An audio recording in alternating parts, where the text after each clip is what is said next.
नमो अरिहन्ताणं नमो सिद्धाणं नमो आयरीयाणं नमो वज्रायाणं नमो लोये सव्यसाहूनम् एष सुरासुरमनुसिन् वन्दितं धोतघायिकम् अमलं प्रणमामि वर्धमानं तीर्थं धम्मस्य कर्तारम्। गाथा नंबर 96 कल अपनी पूरी हुई थी, तो यहाँ चर्चा प्रारंभ हुई ज्ञेय तत्व प्रज्ञापन अधिकार, प्रवचन सार जी का दूसरा अधिकार है। अमृतचंद्राचार्य की टीका तत्व प्रदीपिका, उसके आधार से हम यहाँ स्वाध्याय कर रहे हैं। तो भेद ज्ञान की मुख्यतः से चर्चा है। अनादिकाल से ये जीव को अपने स्वरूप की खबर नहीं है, इसीलिए इसे जो कुछ नज़दीक में दिखाई देता है उसमें अपने पने की कल्पना कर बैठता है। सबसे नज़दीक ये शरीर दिखाई दे रहा है, क्योंकि कर्म वो इसके ज्ञान का विषय नहीं है।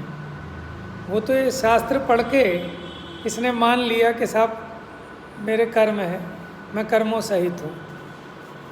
लेकिन जिस भी पर्याय में जन्म लेता है तो देह तो मिलती है, और सबसे नज़दीक का संबंध इसी के साथ दिखाई देता है, और इन इंद्रियों के माध्यम से इसका ज्ञान भी प्रवर्तता है।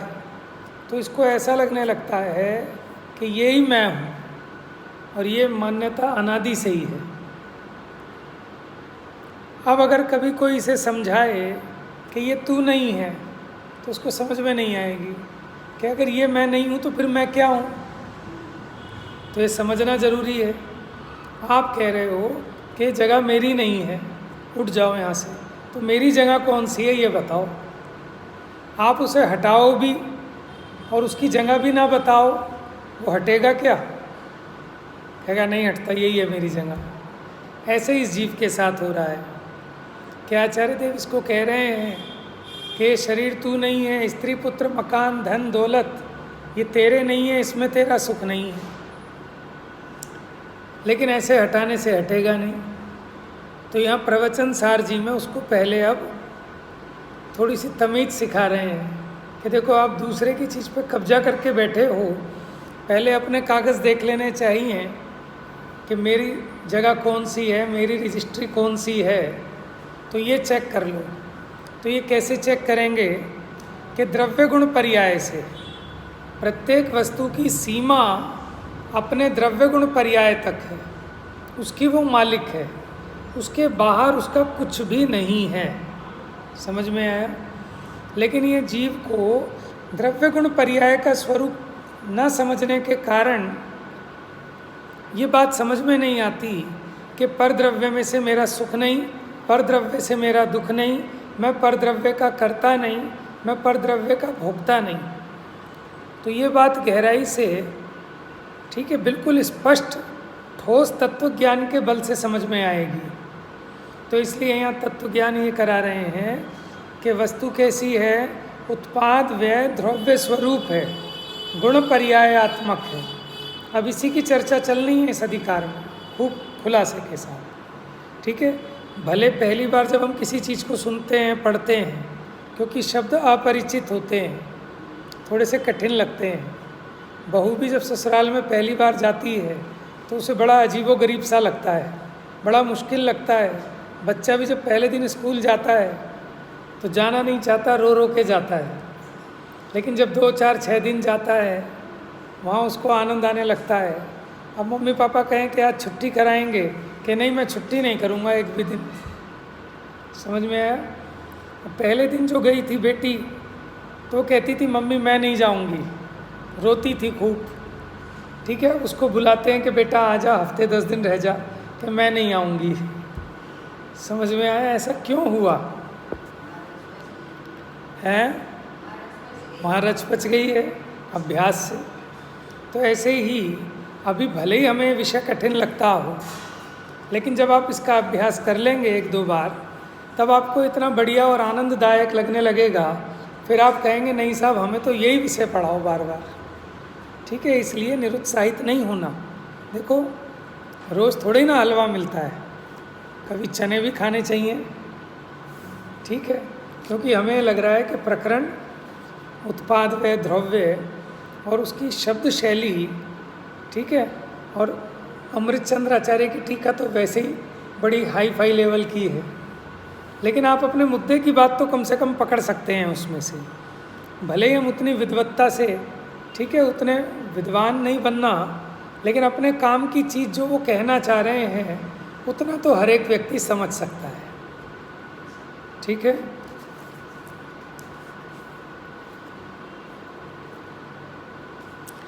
एक बार देखिए पेज नंबर 179, भावार्थ।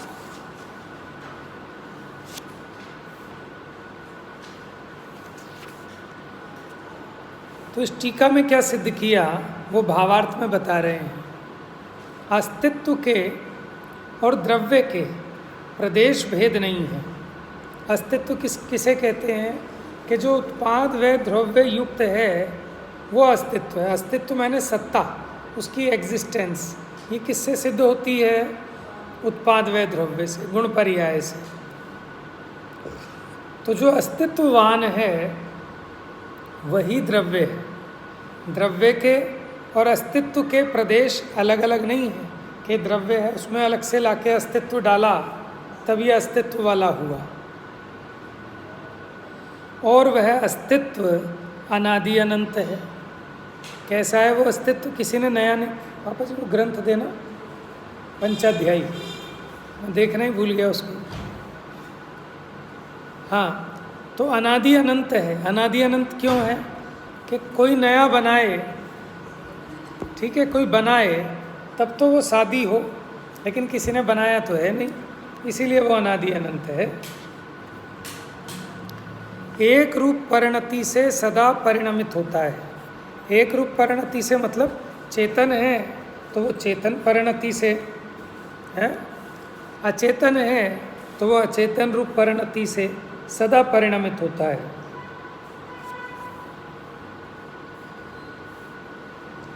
इसलिए विभाव धर्म से भी भिन्न प्रकार का है। यहाँ विभाव धर्म का मतलब राग द्वेष नहीं, विपरीत भाव धर्म, यानी चेतन कभी अचेतन भाव रूप नहीं होता, अचेतन कभी भी चेतन भाव रूप नहीं होता। माने वस्तु की व्यवस्था को सिद्ध कर रहे हैं। ऐसा होने से अस्तित्व द्रव्य का स्वभाव ही है। हाँ,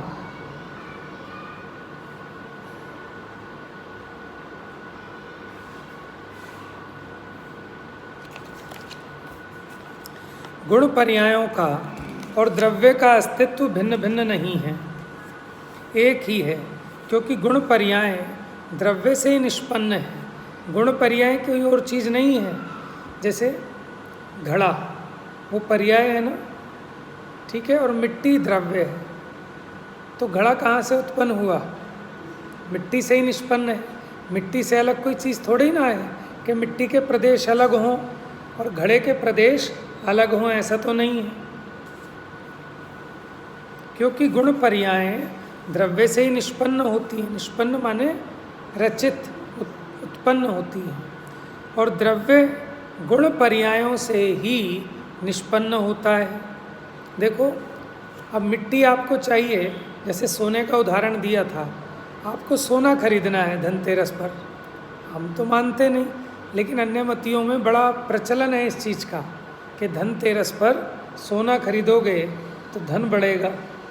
दिवाली के दिन धन की पूजा करोगे तो धन बढ़ेगा। अरे धन तो उनके भी बढ़ता है कि जो सोने के पीक दान में पान थूकते हैं, सोने की चप्पलें पहनते हैं, ठीक है। और दुबई में तो सुना है कि उनके लैट्रिन आदि भी सोने की बनी होती है, इतना पैसा है उनके पास। तो उनके धन नहीं बढ़ रहा क्या? अरे जिंदगी जिनकी गुजर गई लक्ष्मी जी की पूजा करते करते, अपने रिक्शे पे भी फोटो टांग रखा है, ठीक है, फिर भी वो बेचारे गरीब के गरीब हैं। इससे थोड़ा ही ना कुछ होता है।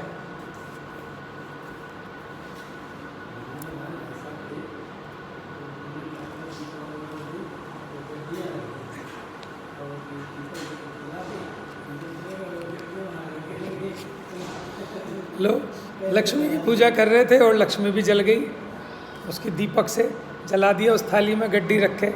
दिवाली के दिन लोग पूछते हैं ना, कहते हैं असली लक्ष्मी तो ये है, ये जो फोटो बनाया आपने वो लक्ष्मी थोड़ी ही है, 500 के नोट ये है लक्ष्मी।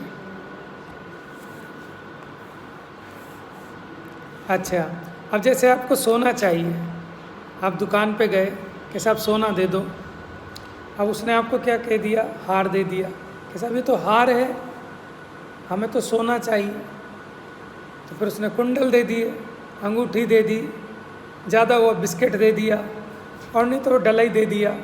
तो आपने कहा तो डला है, ये तो बिस्किट है, हमें तो सोना चाहिए। अब बताओ उसे सोना कौन दिला सकता है कि भैया बिना गुण पर्यायों के द्रव्य नहीं निष्पन्न हो सकता।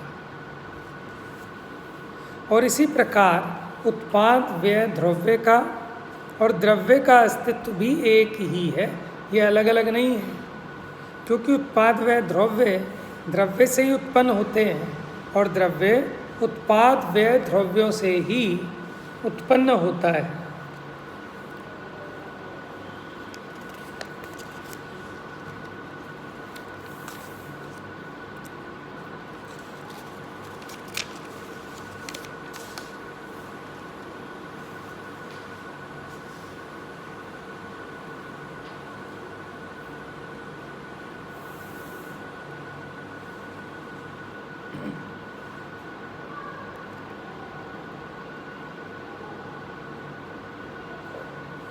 देखो जो पंचाध्याय में ना द्रव्य का निरूपण प्रारंभ हुआ सबसे पहले अधिकार में, तो यहाँ लिखा द्रव्य को तत्व, सत्व, सत्ता, सत, अन्वय, वस्तु, अर्थ, पदार्थ, सामान्य, धर्मी, देश, समवाय, समुदाय इत्यादि नामों से पुकारते हैं।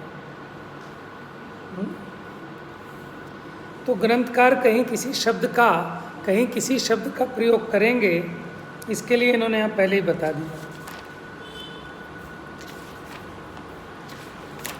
और देखो अलग अलग चैप्टर हैं इसमें पूरे। अब उत्पाद, ये जितना अपना विषय चल रहा है ना लंबाई चौड़ाई वाला, वो भी है इसमें।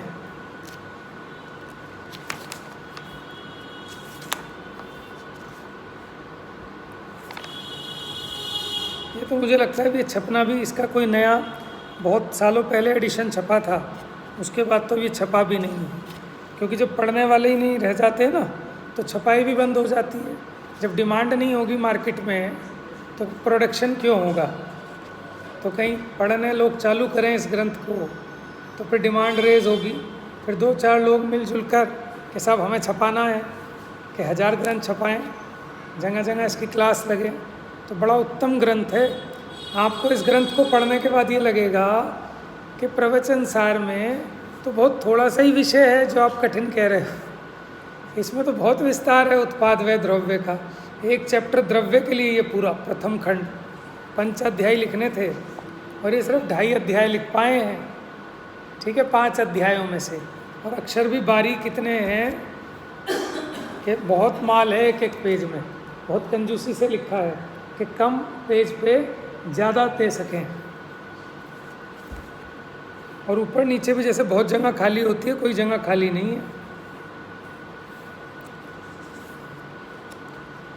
और लगभग 2000 से ऊपर गाथाएं, 2000, 1900, 1909,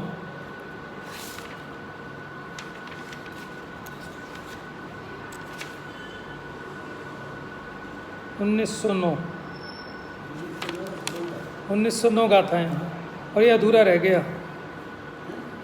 गया ये, पूरा नहीं लिख पाया आचार्य इसको।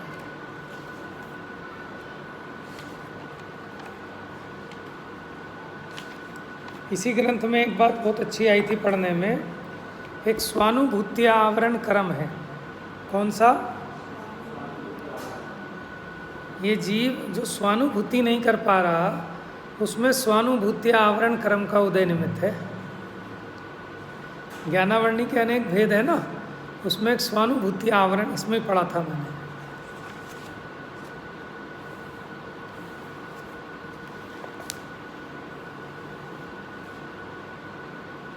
तो ये पढ़ने जैसा है, आप लोग समय निकालें और इसको पढ़ें तो प्रवचन सार सब आपको समझ में आ जाएगा। आप ये समझ लो, प्रवचन सार की गाइड समझ लो आप इसको, समझ रहे हैं।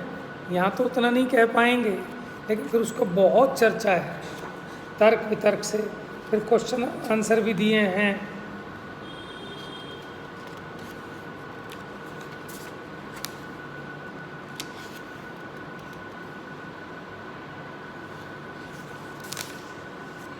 सरनाराम जी का नाम सुना होगा आपने, आप तो जानते होंगे, आंटी जी जानती हैं खूब अच्छे से, उन्होंने साक्षात स्वाध्याय भी सुना इनका। सरनाराम जी आपके यहाँ के थे, हैं? हाँ, बड़ौत वाले, सहारनपुर वाले सरनाराम जी, तो इन्होंने भी इसकी टीका लिखी है। हाँ, इसकी टीका लिखी, बाद में शायद थोड़ा सा उनका कुछ स्वास्थ्य की वजह से गड़बड़ हो गए थे।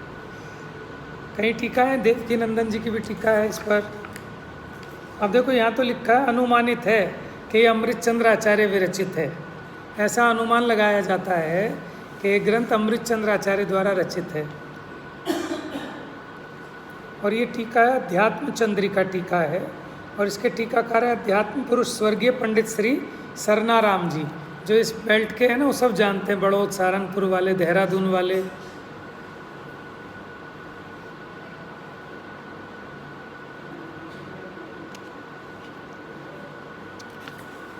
तो कम परिचय में है लोगों के ये ग्रंथ, लेकिन बहुत ज़बरदस्त ग्रंथ है।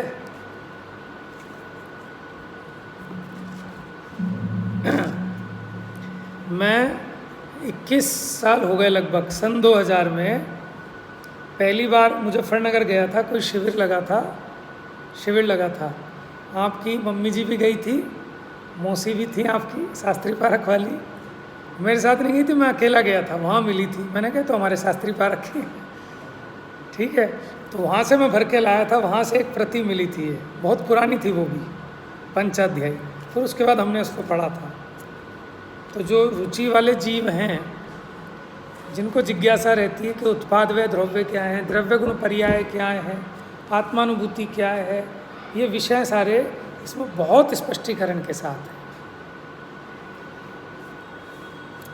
चलिए अगली गाथा प्रारंभ करते हैं। ये तो कह रहे अनुमानित है कि अमृतचंद्र आचार्य का,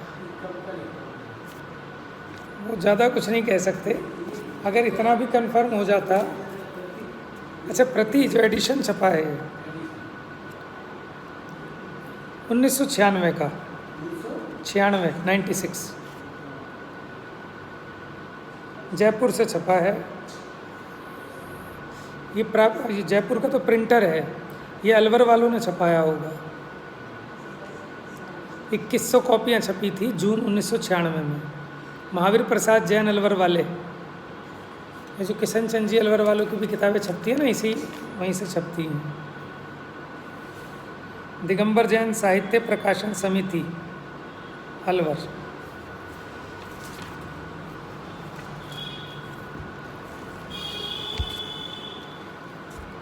माने जो आपके पांचों परमागम है ना, एक तरह से उसी का सब सार लेकर, और फ्रंट पेज पे वो 14वीं गाथा का चित्र है, अवध स्पृष्ट अनन्य नियता विशेष है ना, असंयुक्त आत्मा को जाने। चलिए अब गाथा नंबर 97। अभी हमने स्वरूप अस्तित्व देखा कि प्रत्येक द्रव्य का अपना अपना अस्तित्व है, तो इसलिए हमने समझाया द्रव्य और अस्तित्व के प्रदेश अलग अलग नहीं है, हर एक द्रव्य न्यारा न्यारा है, ठीक है। तो ये उसका स्वरूप अस्तित्व है। अब सादृश्य अस्तित्व कहते हैं, जैसे कोई बाहर से गुजरे और कहे कि मुमुक्षु हैं, ठीक है। अब हम सबको एक नाम मिला मुमुक्षु, लेकिन हम हर एक व्यक्ति उसकी अपनी अलग अलग सत्ता है, न्यारी न्यारी, उसका अपना स्वरूप अस्तित्व है।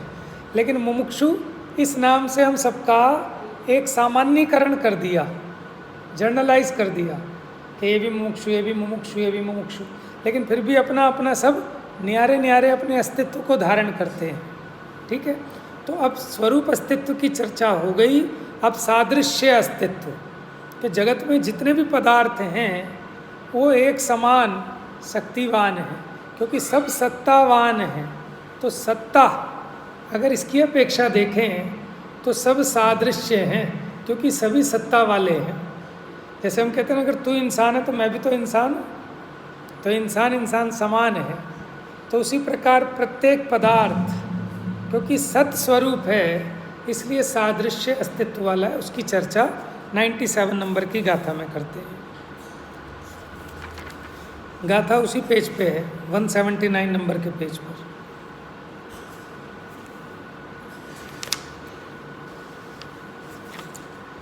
इह विविह लक्षणाणम्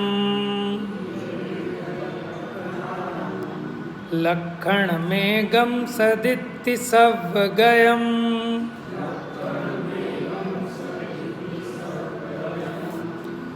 ओवधि सदा खलु धम्मम् जिणवरवसहेण पण्णत्तम्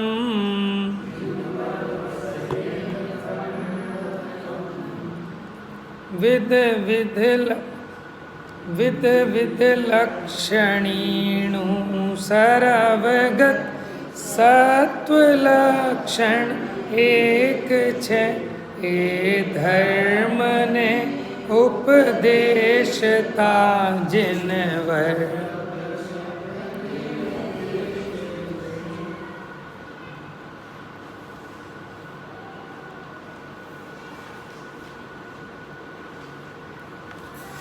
देखो, इह मने इस जगत में, विविह मने विविध लक्षणाणम, विविध लक्षणों वाले,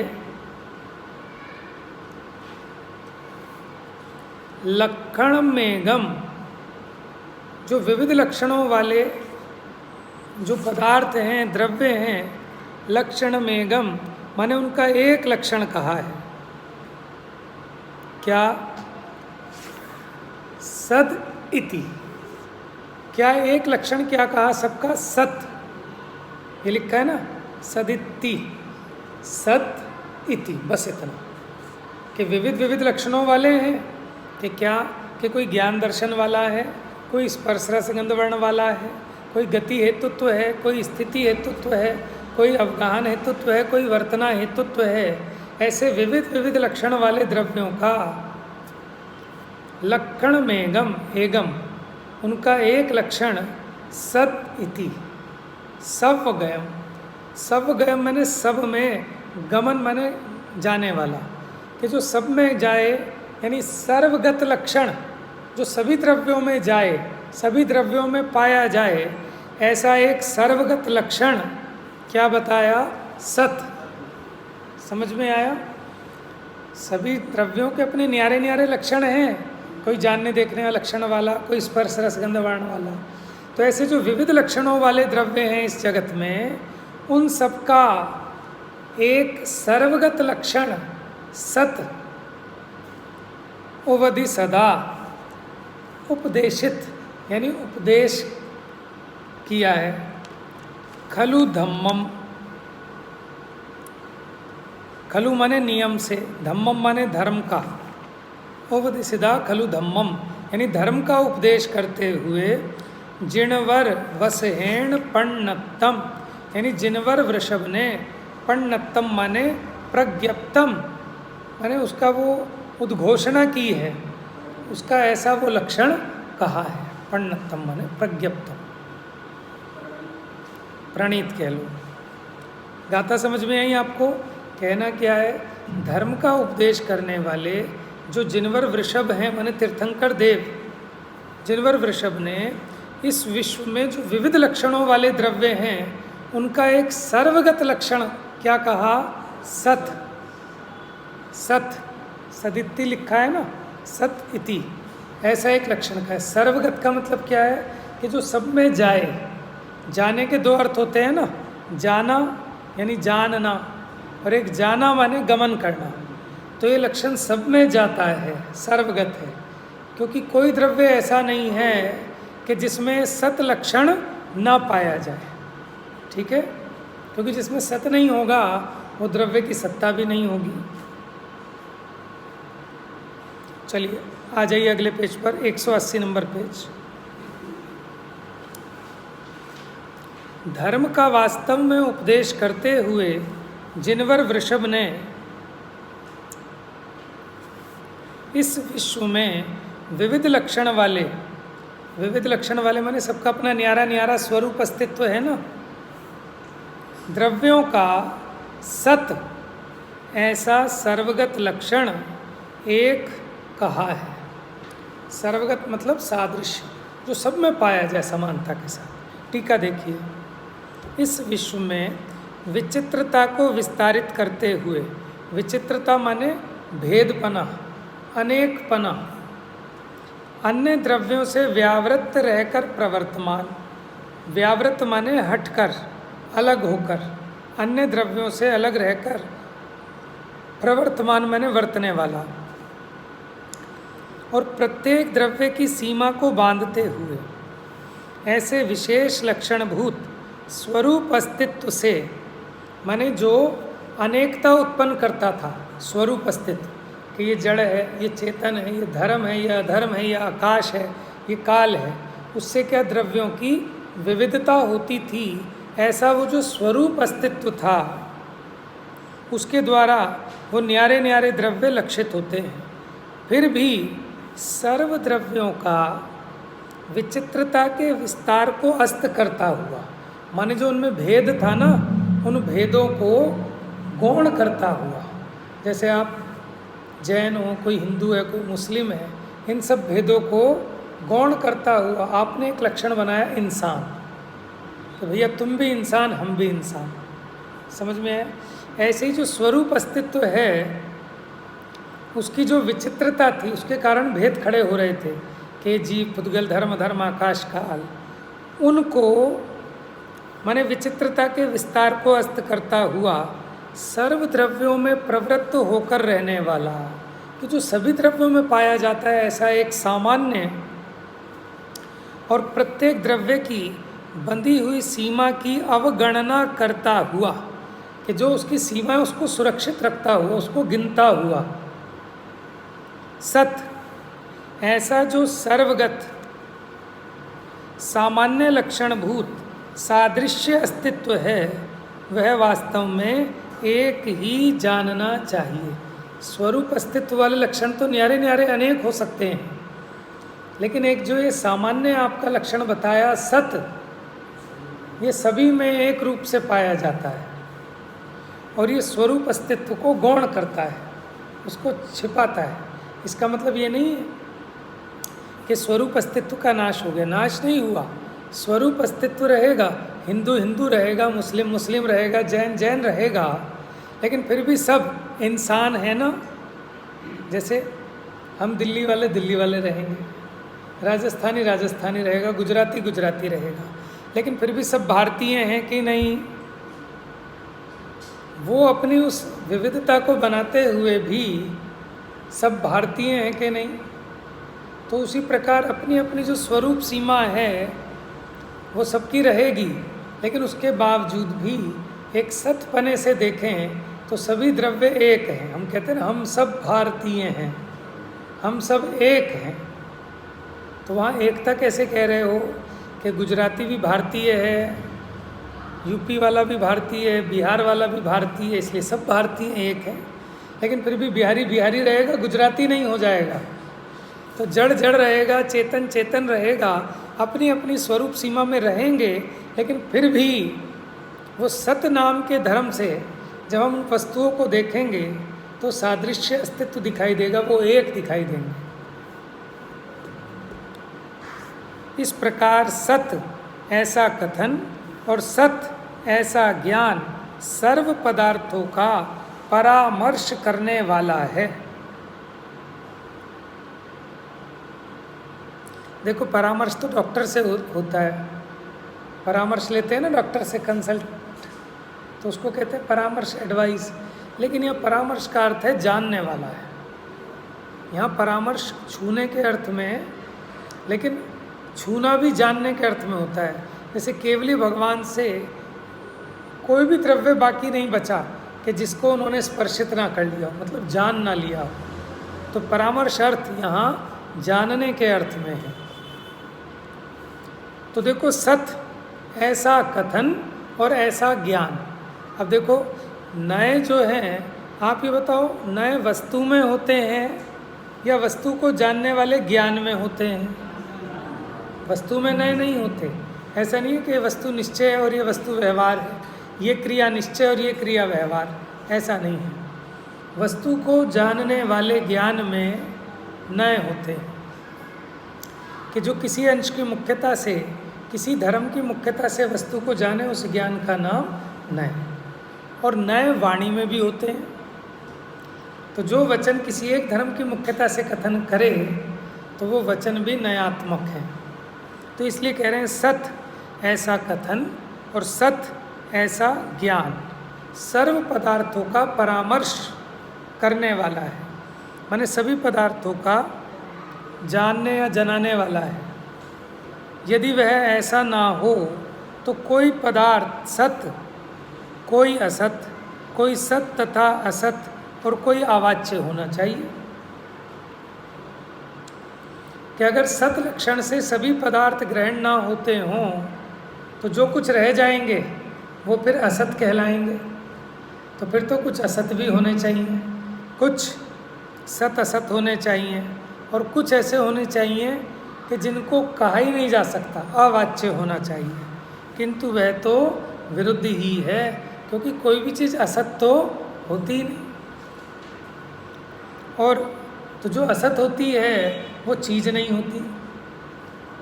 और यह सत ऐसा कथन और ज्ञान के सर्व पदार्थ परामर्शी होने की बात तो सिद्ध हो सकती है वृक्ष की भांति, पेड़ की भांति। अब वो पेड़ का उदाहरण क्या है, अब उससे कल समझेंगे कि उसके विशेष लक्षण भी सुरक्षित रहते हैं। और फिर भी जैसे हमने कहा आम्रवन, ठीक है, अब आम्रवन कह रहे हैं लेकिन उसमें अकेले आम की तो वन नहीं, अकेले आम की पेड़ नहीं है, पेड़ तो और भी बहुत हैं, लेकिन मुख्यतः से आम्रवन कह देते हैं कि जिसमें ज़्यादा आम के हैं उसको आम्रवन कह देते हैं, जिसमें ज़्यादा नींबू के होंगे उसको निम्रवन कह देंगे, ठीक है। लेकिन आम वालों में भी नीम के भी हैं, लेकिन फिर भी हम सबके सबको वृक्ष कहेंगे, वृक्ष है ना। तो जो हमने वृक्षत्व कहा तो उसमें सारे वृक्ष आ गए, भले ही आम का हो, नींबू का हो, नीम का हो, चीर का हो, देवदार का हो, सबकी सत्ता तो रहेगी ना, सब मिलकर एक नहीं हो जाएंगे, ठीक है। उसी प्रकार जब हमने सादृश्य अस्तित्व कहा तो स्वरूप अस्तित्व तो बना ही रहेगा, लेकिन फिर भी स्वरूप अस्तित्व रहते हुए ये सादृश्य अस्तित्व भी सभी में पाया जाने से उन सबको ये एक रूप से जान लेता है, ग्रहण कर लेता है, बता देता है। अब इसकी चर्चा कर लेंगे। जा वाणी के ज्ञान से सूझे लोकालोक, सो वाणी मस्तक नमो सदा देत हूँ।